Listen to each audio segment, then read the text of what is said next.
उद्धारकर्ता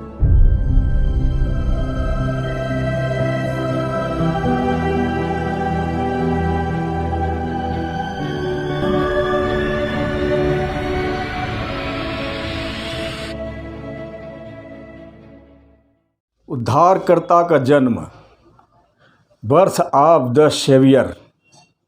नमस्कार, एक बार फिर से एंजल लाइव शो में आप सबों का हम हार्दिक स्वागत करते हैं। आइए इस समय हम उद्धारकर्ता के जन्म के विषय में जानेंगे कि उद्धारकर्ता का जन्म क्यों, कैसे और किस लिए होने चाहिए था। और ये तो अवश्य है प्रियों कि मनुष्य को एक उद्धारकर्ता और मुक्तिदाता की आवश्यकता है। और पवित्र बाइबल के अनुसार हम देखते हैं कि वह मुक्तिदाता और उद्धारकर्ता प्रभु यीशु मसीह है। परंतु कोई कह सकता है कि यीशु मसीह ही क्यों? संसार में अन्य और भी बहुत से महान व्यक्ति पैदा हुए हैं जिन्होंने मानवता के लिए बड़े बड़े और महत्वपूर्ण कामों को किए हैं। उन्होंने लोगों को अच्छी शिक्षाएं दी है, धर्मों की स्थापना की है, लोग उनकी पूजा और आराधना करते हैं, लोग उन्हें भगवान और ईश्वर करके मानते हैं। तो क्या वे सब के सब उद्धारकर्ता नहीं हो सकते? क्या यीशु मसीह और अन्य धर्म संस्थापकों में कोई अंतर नहीं है? यदि है तो वह क्या है? और फिर यीशु मसीह में ऐसा कौन सी विशेषता है जो उसे अन्य लोगों से अलग करता है? यीशु ने मानवता के लिए ऐसा कौन सा बड़ा और विशेष काम किया है जो उसे अन्य सभी महापुरुषों से अलग बताता है? और हम देखते हैं कि यीशु ने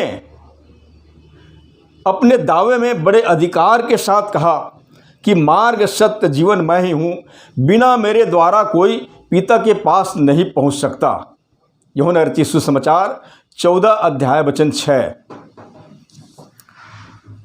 और अवश्य है कि आज हम हर एक को एक ऐसे मार्ग की आवश्यकता है जो सचमुच में हमें परमेश्वर पिता तक पहुंचा सके, हमें जीवन तक पहुंचाता है।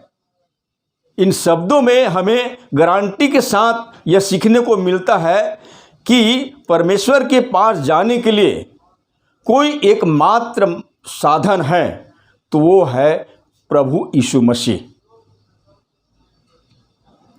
अब प्रश्न उठता है कि उद्धारकर्ता यीशु के जन्म के विषय में हम कहाँ से शुरू करें, क्योंकि पवित्र बाइबल के अनुसार तो वह आदि से था और यीशु मसीह आदि, अंत और अनंत है, जैसे कि बाइबल हमें बताती है। और जैसे यीशु ने बड़े दावे के साथ में उसने कहा, आदि और अंत मैं ही हूँ, पहला और अंतिम मैं ही हूँ। प्रकाशित वाक्य की पुस्तक 22 अध्याय वचन 13। और हम देखते हैं कि यीशु मसीह युगानुयुग एक सा है और बाइबल जैसे कि हमें बताती है और जैसे लिखा है, यीशु मसीह कल और आज और युगानुयुग एक सा है। इब्रानी की पुस्तक 13 अध्याय वचन 8। मतलब कि यीशु मसीह कल भी था और आज भी है और आगे भी रहेगा। और आइए अब जानते हैं कि यीशु आदि में क्या था। और जैसे कि पवित्र बाइबल हमें बताती है, आदि में वचन था और वचन परमेश्वर के साथ था और वही वचन परमेश्वर था। यूहन्ना रचित सुसमाचार 1 अध्याय वचन 1 और 2। और जैसे कि हम देखते हैं कि वही वचन देहधारी हुआ और अनुग्रह और सच्चाई से परिपूर्ण होकर हमारे बीच डेरा किया। जैसे कि बाइबल हमें बताती है, वही वचन देहधारी हुआ और अनुग्रह और सच्चाई से परिपूर्ण होकर हमारे बीच डेरा किया। यूहन्ना रचित सुसमाचार 1 अध्याय वचन 14। और हम देखते हैं कि प्रभु यीशु मसीह के आने के पहले, बहुत पहले, यशायाह भविष्यवक्ता के द्वारा ये बात को प्रकट किया था। जैसे कि लिखा है, क्योंकि हमारे लिए एक बालक उत्पन्न हुआ, हमें एक पुत्र दिया गया है और प्रभुता उसकी कांधे पर होगी और उसका नाम अद्भुत युक्ति करने वाला, पराक्रमी, परमेश्वर, अनंत काल का पिता और शांति का राजकुमार रखा जाएगा। यशायाह भविष्यवक्ता की पुस्तक 9 अध्याय वचन 6। मसीह को देह के रूप में अवतरित होने का कारण यह था कि बैलों और बकरों के लहू से पापों की क्षमा अनहोना था। इसलिए उसने हमारी पापों के प्रायश्चित के निमित्त सिद्ध बलिदान की व्यवस्था बनकर हमारे बीच आया और हमारी समानता में आया। और पवित्र बाइबल मसीह के आने के विषय में कई साल पहले ये भविष्यवक्ताओं के द्वारा ये बताया गया था, जिसे हम यशायाह की पुस्तक 11 अध्याय वचन 1 से 5 तक और मीका भविष्यवक्ता की पुस्तक 5 अध्याय वचन 2 से 4 तक पढ़ करके समझ सकते हैं। और जैसे कि गलाती की पुस्तक हमें बताती है कि जब समय पूरा हुआ तो परमेश्वर ने अपना पुत्र को भेजा। जैसे कि लिखा है, परंतु जब समय पूरा हुआ तो परमेश्वर ने अपने पुत्र को भेजा, जो स्त्री से जन्मा और व्यवस्था के अधीन उत्पन्न हुआ, ताकि व्यवस्था के अधीनों को मोल लेकर छुड़ा ले और हमको लेपालक होने का पद मिले।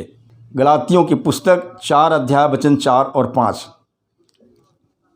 पवित्र बाइबल में हम यीशु मसीह के जन्म के वृत्तांत को पढ़ते हैं और पवित्र बाइबल हमें बताती है कि प्रभु यीशु मसीह कुंवारी मरियम से आया और जिससे कि भविष्यवक्ताओं की भविष्यवाणी की बात पूरा हो। और जैसे कि लिखा है, यह सब इसलिए हुआ कि जो वचन प्रभु ने भविष्यवक्ता के द्वारा कहा था वह पूरा हो, कि देखो एक कुंवारी गर्भवती होगी और वह एक पुत्र जनेगी और उसका नाम इमानुएल रखा जाएगा, जिसका अर्थ है परमेश्वर हमारे साथ। मत्ती रचित सुसमाचार 1 अध्याय वचन 22 और 23। उद्धारकर्ता यीशु मसीह का जन्म कैसे हुआ, इस विषय में मत्ती रचित सुसमाचार 1 अध्याय वचन 18 से 22 तक पढ़ करके भली भांति समझ सकते हैं।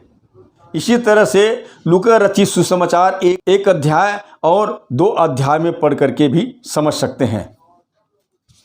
और जैसे लूका रचित सुसमाचार 2 अध्याय वचन 11 में हम पढ़ते हैं, जैसे कि लिखा है कि आज दाऊद के नगर में तुम्हारे लिए एक उद्धारकर्ता जन्मा है और यही मसीह प्रभु है। लूका रचित सुसमाचार 2 अध्याय वचन 11। तो प्रियों, हम यहाँ देखते हैं कि उद्धारकर्ता के जन्म की समाचार को सबसे पहले स्वर्गदूत ने गडरियों को बताया, चरवाहों को बताया कि तुम्हारे लिए एक उद्धारकर्ता जन्म है दाऊद के नगर में। और हम देखते हैं कि प्रभु यीशु मसीह का जन्म दाऊद के नगर अर्थात बैतलहम में, जो एक छोटा सा क्षेत्र था, वहाँ चरनी पे उसका जन्म होता है। यीशु के जन्म के विषय में हमें बाइबल के 2 पुस्तकें बताती है कि किस प्रकार से यीशु का जन्म हुआ था। हम देखते हैं कि चरवाहों को स्वर्ग दूत ने उद्धारकर्ता मसीह का समाचार दिया। लेकिन आज आवश्यक है कि प्रत्येक मसीही क्या करें? सुसमाचार दें, सुसमाचार दें, क्योंकि यह प्रभु की आज्ञा है। सुसमाचार यानी कि यीशु मसीह हमारे पापों के लिए मर गया, गाड़ा गया और मुर्दा में से तीसरे दिन जी भी उठा। और जिस तरह से प्रभु ने आज्ञा देते हुए उसने कहा कि स्वर्ग और पृथ्वी का सारा अधिकार मुझे दिया गया है, इसलिए तुम जाओ और जगत के तमाम लोगों को सुसमाचार प्रचार करो और उन्हें पिता, पुत्र और पवित्र आत्मा के नाम से बपतिस्मा दो और जो जो बातें मैंने तुमसे कही है मानना सिखाओ। मत्ती रचित सुसमाचार 28 अध्याय वचन 18, 19 और 20। और यही एक मात्र सुसमाचार दुनिया का सबसे बड़ा समाचार है, जिसे लोगों तक पहुंचाना बड़ा ही अनिवार्य है और ये मसीहों का काम है, क्योंकि यदि वो ऐसा करते हैं तो वो प्रभु की आज्ञा को मानते हैं। प्रियो, आज हमें समझना होगा उद्धारकर्ता यीशु मसीह के जन्म के मूल उद्देश्य क्या है। और हम देखते हैं कि उद्धारकर्ता यीशु मसीह के जन्म का मूल उद्देश्य है कि हम उसके द्वारा जीवन पाएं। जैसे कि उसने कहा कि मैं इसलिए आया कि तुम जीवन पाओ और बहुतायत का जीवन पाओ। यूहन्ना रचित सुसमाचार 10 अध्याय वचन 10। यीशु मसीह का जन्म लेने का उद्देश्य केवल उसके जन्म तक ही सीमित नहीं है, पर उसके मार खाने, गाड़े जाने और मुर्दा में से जी उठने तक ये तमाम मानव समाज के लिए एक महत्वपूर्ण समाचार है। और यही सुसमाचार हर एक मनुष्य के लिए एक अनंत जीवन की आशा है। और यदि कोई सचमुच में सुसमाचार की आज्ञा को मानता है तो उसे निश्चित रूप से उद्धार मिलेगा, अनंत जीवन मिलेगा, छुटकारा मिलेगा। तो हम देखते हैं कि पवित्र बाइबल के अनुसार प्रभु यीशु मसीह समस्त मानव जातियों का उद्धार करने के लिए आया। लेकिन सबसे बड़ी बात यह है कि हमारी पापों के प्रायश्चित के निमित्त उसने अपने पवित्र बेशकीमती लहू बहाया और वो गाड़े गए, परंतु मुर्दा में से तीसरे दिन जी उठने के द्वारा अब वह हमें अनंत जीवन देने का अधिकार रखता है। वो हमें अनंत जीवन देता है। इसलिए प्रियो, हम सब मसीह के सुसमाचार की आज्ञा को माने। सो यही उम्मीद के साथ परमेश्वर आप सबको आशीष दे। धन्यवाद।